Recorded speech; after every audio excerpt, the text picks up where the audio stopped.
Hydra.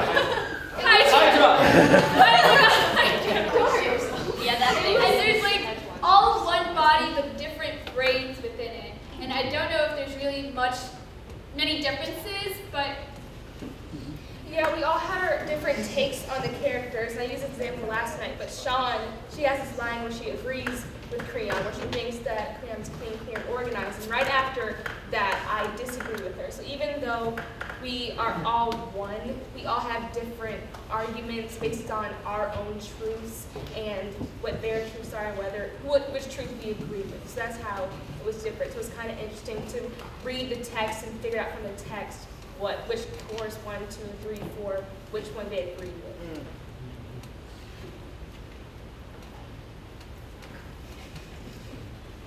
I think that's interesting that you all keep saying the different truths, when in the beginning you said that truth is eternal, and truth is true, and truth will not change. And so I think when you study it even further, you'll see that there is one truth.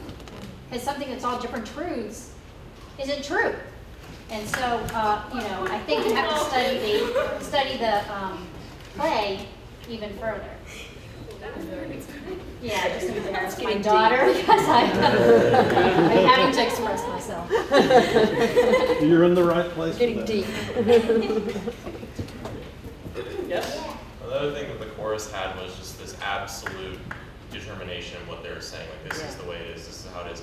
But there were times where I felt like what you were saying, there was some faltering, there was some wavering of belief in it. Where in the play did you see, what you were saying is, this is where, when the two parties are arguing, that we can't really decide on, and it's hard for us to keep saying the truth when there's two truths fighting each other?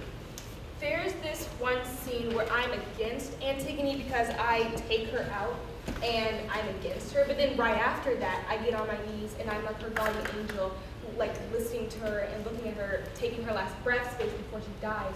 So, wait, what was your question? I'm sorry. Is there a point in the play where that absolutism isn't exactly absolute? Yeah, it's not absolute because we change so constantly. Like one time we're gossiping up there about them, another time I'm like, I'm so sorry, Antigone. Another time it's like, I'm with Creon, I'm Creon's soldier, I'm like, I'm gonna take Antigone away. So yeah, there's definitely, it's not an absolute truth, especially of course, because we're constantly just moving, changing of who we agree with. So yeah, it's definitely not a set truth for the chorus. Yeah, it felt like the blocking was, I got, and I don't know if the blocking was intentional or not, maybe the director folks can say, but it started to feel tonight, maybe it took me twice to see it, to figure it out, but your blocking had this like gear changing aspect or winding up thing where everybody was tracing the same hyper path. I had a hard time with that because Mary was like, okay, just walk on the grid, and I'd be, what? And I couldn't figure out but it gets cool when you do it right, and not like in my ankle. I know that in my scene we kind of circle around where the chorus is sitting. It's like we're completely at odds, and it's kind of like that circle that you do before you fight someone. And that was kind of what we were doing. But I do see how you get the clockwork thing, because that does kind of really work into it. Mary came up, our director, who's not here unfortunately, but she came up with this really cool idea, like super early on, that when Antigone was going to be sending her tweet, that the chorus was going to be walking like back and forth. And like that is the coolest scene for me. Like I was like, I want to be the chorus and walk back and forth.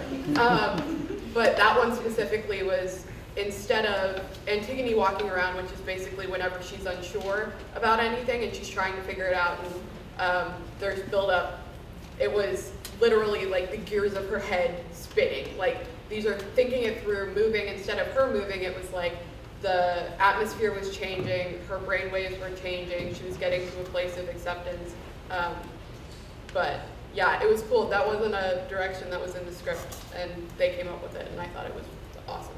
Yeah, and I think a lot of like the different movements that you're talking about has to do with like each specific character's like personal mannerisms and tendencies. Like, it's Mimi spends a lot of time sitting when she's thinking. Like, she like sits down and she's like in her head, and then like whenever Antigone gets in her head, she's walking like in the grid thing, and then like whenever Creon's like in her head, she's like in a Power circle. Yeah, power desk. Yeah, we had this thing where it was like when we were blocking it out. So this is my power desk. I go back to this whenever I need reassurance, and then I'm confident.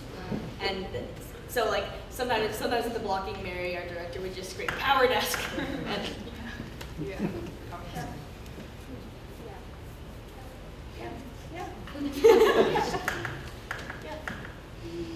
I have a question for Ian.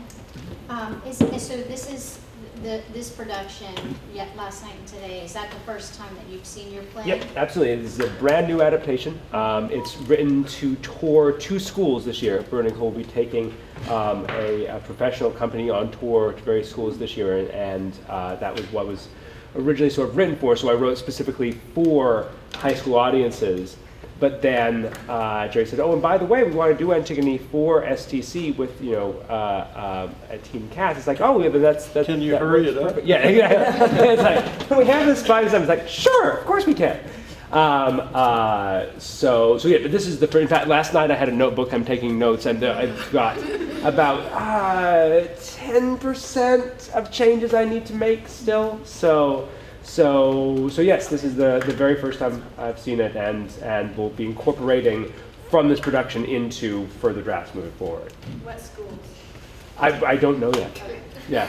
We also set up there, and so every time like Antigone references the gods, I was like, and the guy who wrote it. And Jerry's office. Don't give them that idea. Last night when I was watching Cast A, I saw you out there and I was like, that guy's, he's mouthing the words. Dionysus? Yeah, he knows.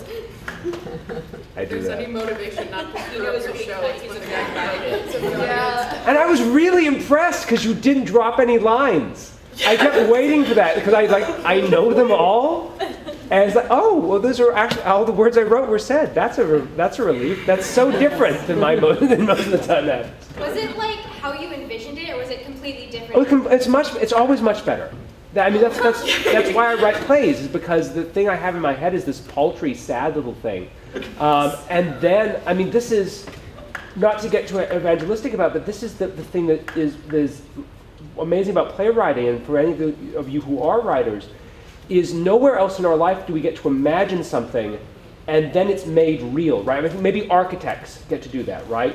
But for the most of us, if it's in our heads, it's in our heads. And if it's in the real world, it's in the real world. And we very rarely get to think of something and then it happens there. Like I visualized people, and then you were up there being those people, and that doesn't happen in real life, right? It's really quite magical and astonishing, and it's always better when it's up there than whatever was in my head. So thank you for that.